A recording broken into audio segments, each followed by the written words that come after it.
11 वर्ष 6 माह 11 वर्ष और 6 महीने तक भगवान ने वृंदावन में वास किया। उसके बाद कंस ने भगवान कृष्ण को लेने के लिए अक्रूर जी महाराज को भेजा है। और अक्रूर जी महाराज वैसे तो हैं बड़े अच्छे। अक्रूर का मतलब ही है आ मतलब नहीं, क्रूर मतलब क्रूर। जो क्रूर नहीं वो अक्रूर। लेकिन कंस राजा है और कंस की आज्ञा का पालन करना उनका धर्म है, इसलिए मथुरा से वृंदावन आए। बड़े दुखी होके आए कि मुझे पता है मैं अपने कन्हैया को कंस के पास ले जाऊंगा तो कंस उसे मारेगा, क्योंकि अक्रूर जी को अभी भगवान की निजता का ज्ञान नहीं है, भगवान की सत्यता का ज्ञान नहीं है कि भगवान कौन है। इसलिए अक्रूर जी थोड़ा सा डरे हुए हैं, सहमे हुए हैं। अक्रूर जी महाराज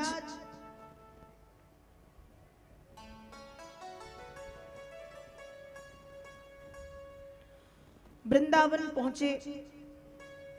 पहुंचते ही मां यशोदा के हृदय में बड़ा भारी वज्र पटका है, इसलिए मना कर दिया कि हम नहीं जाने देंगे, लाला तुम मत जाओ, बिल्कुल मत जाओ।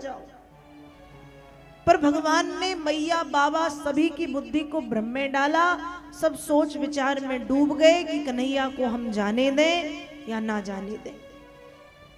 और यहां मैया की बुद्धि को भ्रम में डाल करके भगवान दूसरे दिन अक्रूर जी के साथ बलराम जी समेत रथ पर बैठे और इन्होंने वृंदावन से मथुरा की ओर प्रस्थान कर दिया। यहां भगवान कृष्ण बलराम के वियोग में वृंदावन वासियों की स्थिति बड़ी दयनीय हो गई। मैया यशोदा नंद बाबा दोनों रो रहे हैं क्योंकि भगवान जा चुके हैं।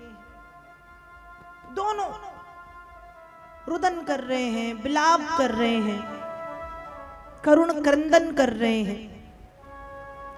दोनों की स्थिति बड़ी दयनीय है। गोपियों की स्थिति बड़ी दयनीय है। गोपियों की स्थिति तो ऐसी है कि रोती रहती हैं। राधा रानी की स्थिति बड़ी दयनीय है। और तो और ब्रज के गैयों की, ग्वालों की, बछड़ों की स्थिति दयनीय है। गैया बछड़े भी रो रहे हैं भगवान के जाने पे। और यहां भगवान जब मथुरा पहुंचने लगे तो बीच में पड़ी यमुना जी। तो अक्रूर जी यमुना जी में स्नान करने गए। अब जब अक्रूर जी यमुना जी में स्नान करने के लिए गए और यमुना जी के भीतर अक्रूर जी प्रवेश करते हैं नहाने, हम कहते हैं ना पानी में डुबकी लगाने नदी में, तो भगवान रथ पे बैठे थे। लेकिन भगवान ने सोचा यहां अक्रूर जी के भ्रम को दूर किया जाए। भ्रम कैसा? अक्रूर जी सोच रहे हैं कि कृष्ण साधारण है, पर भगवान ने सोचा यहां बताया जाए कि मैं साधारण नहीं हूं, आप डरो मत। जब अक्रूर जी स्नान करने पानी के भीतर डुबकी लगाई तो अक्रूर जी ने देखा कि पानी के भीतर एक नहीं सैकड़ों कृष्ण खड़े हैं। अक्रूर जी पानी के बाहर निकले तो भगवान रथ पे बैठ के मुस्कुरा रहे थे। भीतर गए तो फिर पानी के भीतर सैकड़ों कृष्ण, बाहर आए तो रथ पे बैठे बैठे हंस रहे थे। फिर भीतर गए तो कृष्ण ही कृष्ण, बाहर आए तो कृष्ण रथ पे बैठे। अक्रूर जी को ज्ञात हो गया कि मैं जिस कृष्ण को लेकर के चिंता में हूं, कृष्ण ये करके मुझे ये कहना चाह रहे हैं कि आप चिंता मत करो, मैं ब्रह्म हूं। ये मेरी सत्यता है, ये मेरी निजता है कि डरो मत आप बस चलो मुझे लेके मथुरा। और भगवान कृष्ण मथुरा पहुंच गए।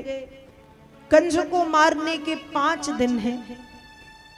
कंस को मारने के 5 दिन हैं। 4 दिन भगवान मथुरा के बाहर एक बगीचे में रुके हैं।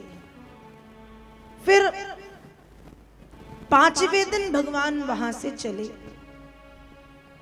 अब जब 5वें दिन भगवान वहां से चले तो बहुत से लोग मिले। कंस के राज्य का माली मिला, दर्जी मिला। भगवान ने माली का उद्धार किया, दर्जी का उद्धार किया। अंगराग का लेपन करने वाली कुब्जा नाम की दासी भी मिली है। भगवान ने कुब्जा की कुरूपता समाप्त करके उसे सुंदरता प्रदान की। आगे बढ़े, धोबी मिला तो उसको दंड दिया, क्योंकि प्रभु जानते हैं ये वही है जिसने त्रेता में सीता के पातिव्रत धर्म पर उंगली उठाई थी। और आगे बढ़े तो कुवलयापीड़ नाम का हाथी, जिसे शराब पिला दी गई थी, उसने भगवान को अपनी सूंड में लपेट लिया। भगवान हाथी की सूंड से नीचे आए, उसकी पूंछ पकड़ी, 100 हाथ पीछे खींचा, घुमा करके फेंक दिया। कुवलयापीड़ नाम का हाथी मारा गया। अब भगवान जब आगे चले तो कंस की रंगशाला के बाहर कंस ने चाणूर और मुष्टिक नाम के 2 योद्धाओं को खड़ा किया। इन्होंने भगवान का रास्ता रोका है कि तुम्हें हमसे युद्ध करना पड़ेगा। भगवान ने समझाया कि पहली बात, ये युद्ध अधर्म का है। अधर्म का कैसे? युद्ध का नियम है, युद्ध हमेशा 2 बराबरी के लोगों में होता है, जो बल में भी बराबर हो और उम्र में भी। तो न तुम बल में बराबर हो ना उम्र में, तुम काफी बड़े हो, हम युद्ध नहीं कर सकते। पर चाणूर मुष्टिक ने कृष्ण बलदेव को खींचा। भगवान कृष्ण ने चाणूर का, बलराम जी ने मुष्टिक का वध कर दिया। अब कंस की रंगशाला में जब ठाकुर जी पहुंचे हैं तो आज भगवान की वैसी ही स्थिति है जैसे त्रेता युग में जब सीता स्वयंवर में राम जी पहुंचे। तो गोस्वामी जी लिखते हैं, जिनकी रही भावना जैसी, प्रभु मूर्ति देखी तिन तैसी। जो लोग भगवान को जिस रूप में देखना चाह रहे थे, वो भगवान को उसी रूप में देख रहे हैं। और आज जब मथुरा में कंस की रंगशाला में गोविंद आए हैं तो वेद व्यास जी लिखते हैं, मल्लानाम असनिर्नृणाम नरवरः स्त्रीणाम स्मरो मूर्तिमान गोपानाम स्वजनो असताम क्षितिभुजाम शास्त्रा स्वपित्रो शिशु मृत्युर्भोजपति विराड विदुषाम तत्वं परम योगिनाम वृषणीनाम पर देवतेति विदितो रंगम गतः शाग्रजा। जब भगवान पहुंचे हैं रंगशाला में कंस की, तो जो बड़े बड़े योद्धा बैठे थे, भगवान उन योद्धाओं को वज्र की तरह कठोर दिख रहे हैं। उस सभा में जो गोपियां बैठी थी, गोपियों को भगवान कामदेव की तरह सुंदर दिख रहे थे। योगियों ने महायोगी कृष्ण का दर्शन किया है, महायोगियों ने योगेश्वर कृष्ण को देखा है। श्री हरि के भक्तों ने चतुर्भुज रूप धारण किए हुए नारायण को देखा। दुष्ट राजाओं ने दंड देने वाले राजा के रूप में देखा। श्रेष्ठ नागरिकों ने प्रजापालक राजा के रूप में देखा। मतलब जो लोग भगवान को जिस रूप में देखना चाह रहे थे उसी रूप में देख रहे हैं। लेकिन कंस को भगवान कैसे दिख रहे हैं? तो वेद व्यास जी लिखते हैं, मृत्युर्भोजपते विराट विदुषाम। कंस को कैसे दिखे? कहा मृत्युर्भोज, काल की तरह। कंस ने इतने नजदीक से जब अपने काल को देखा तो कंस पागल सा हो गया। कंस कहता है, अरे मारो मारो, कृष्ण बलदेव को मारो, नंद बाबा का वध कर दो, वसुदेव को बंदी बनाओ। जबकि वसुदेव तो पहले से बंदी हैं। उसके बाद भी उसका दिमाग फिर गया। अपनी मृत्यु को जब इतने नजदीक से उसने देखा, पागलों की तरह चिल्लाने लगा, बड़बड़ाने लगा। भगवान भी मुस्कुरा रहे हैं और मन में भगवान ने सोचा कि अरे मामा, वध तो तुम्हारा होना है। बिल्कुल नजदीक पहुंच गए कंस के। एक उच्च सिंहासन पर कंस बैठा था। एक छलांग लगाई भगवान कृष्ण कंस की दाहिनी ओर, बलराम जी ने दूसरी छलांग लगाई तो कंस के बाईं ओर। धीरे से कंस के बालों को झंझोड़ के खूब मारा और लगभग 21 फुट ऊंचे सिंहासन पर कंस विराजमान था। 21 फुट ऊंचे आसन से धक्का देकर के जब नीचे फेंका तो कंस मारा गया। कंस को मार करके भगवान कहते हैं 11 वर्ष 6 माह के बाद मामा से मिलने आया था, पर मामा तो मर गए। कंस को मार के अपने उस वाक्य का प्रभु ने पुनः उद्घोष किया है कि जब जब इस पृथ्वी पर धर्म की हानि और अधर्म की वृद्धि होती है, तब तब मैं इस पृथ्वी पर अवतार लेकर के दुष्टों का नाश करता हूं। कंस का वध कर दिया। कंस के वध के बाद कंस ने न जाने कितने कितने ब्राह्मण, कितने संत, कंस ने अपने खुद के पिता उग्रसेन जी को बंदी बना के रखा था, और तो और भगवान के माता पिता को, वसुदेव देवकी को बंदी बना के रखा था।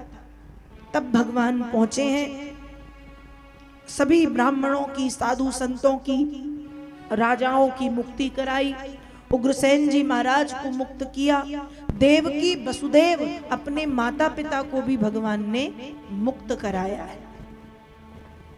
अब कुछ दिनों तक भगवान अपने माता पिता के सानिध्य में रहे हैं। फिर देवकी वसुदेव को लगने लगा कि कृष्ण बलदेव हो गए हैं बड़े, और अब इनकी शिक्षा जरूरी है। इसलिए भगवान को पढ़ने के लिए सांदीपन गुरुजी के आश्रम भेज दिया, उज्जैन।